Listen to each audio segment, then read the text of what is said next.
Voici un érable du Japon, Osakazuki, qui a été atteint de la verticilliose. Cet érable depuis plusieurs années souffrait des branches séchées, mais là j'ai été obligé de le couper au pied, car la verticilliose a fait crever toutes les branches, sauf une petite brindille à la base. Voici le tronc. C'est un érable qui mesurait près d'1,50 m. Et on peut voir les dégâts de la verticilliose, c'est que les branches par endroits sont noires et le bois se dessèche très très vite.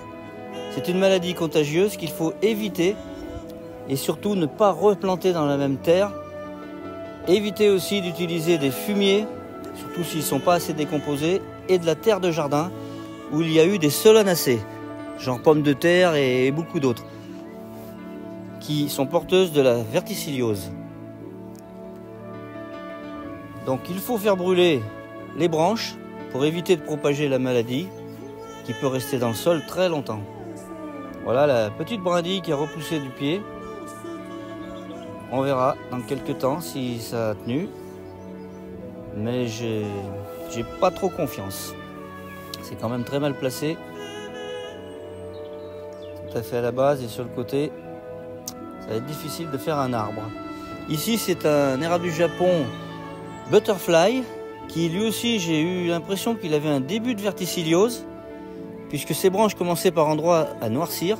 Donc je l'ai badigeonné à la bouillie bordelaise avec un pinceau de la tête aux pieds. Et il semblerait qu'il ait des petits bourgeons qui sont en train de grossir. Croisons les doigts, nous verrons plus tard.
Voici derrière moi un érable du Japon, Seriyu.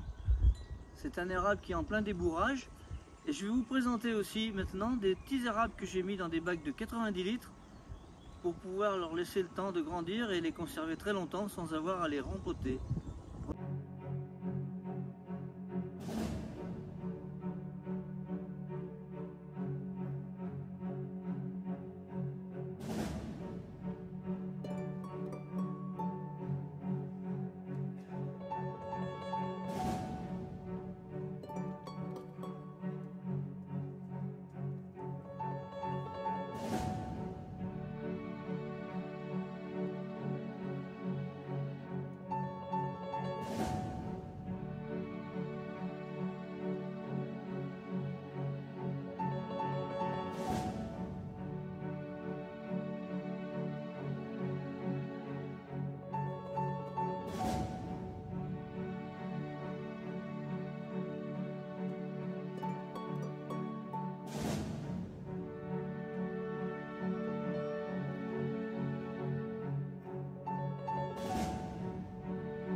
Voici au premier plan un érable qui est un petit peu en retard.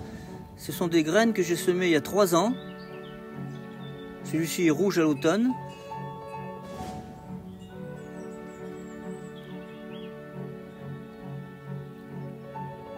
Là aussi un Whitney Red qui est un petit peu en retard aussi. Et ici un autre semis de graines il y a 3 ans. Et celui-ci est jaune vif à l'automne, alors que ce sont les mêmes graines. Et les feuilles sont différentes, celles-ci sont très fines, jaune doré à l'automne, magnifique. Voilà, donc je ne saurais leur donner un nom, puisque ce sont des érables issus de graines semées il y a 3 ans.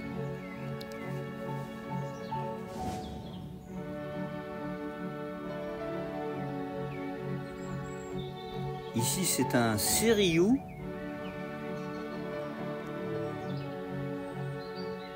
Il est magnifique à l'automne puisqu'il est jaune d'or. Ici ce sont des graines qui ont 1 an. Enfin des graines des érables qui ont poussé, ils ont 1 an. Voici un autre qui a 1 an aussi, issu des graines de l'année dernière. Et la surprise c'est de voir des couleurs, des formes de feuilles différentes. Voici aussi un autre qui a 3 ans, un semis de graines. Sont en plein débourrage en ce moment.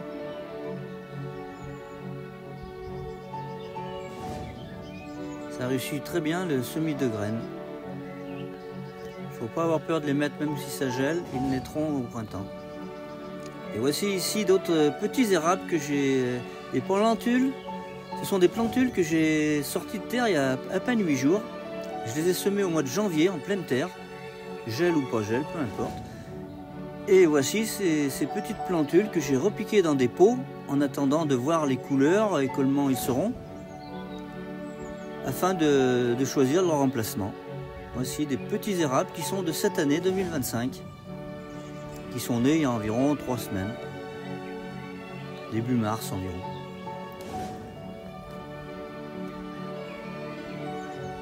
Là ce sont des érables que j'ai achetés par contre parce que je voulais remplir des pots de 90 litres.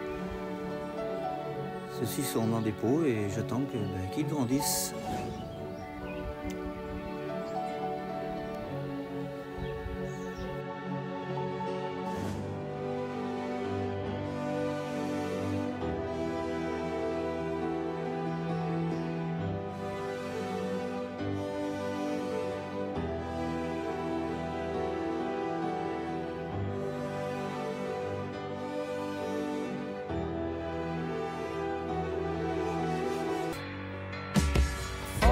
De se regarder, de ne pas comprendre, de ne pas s'aimer vraiment.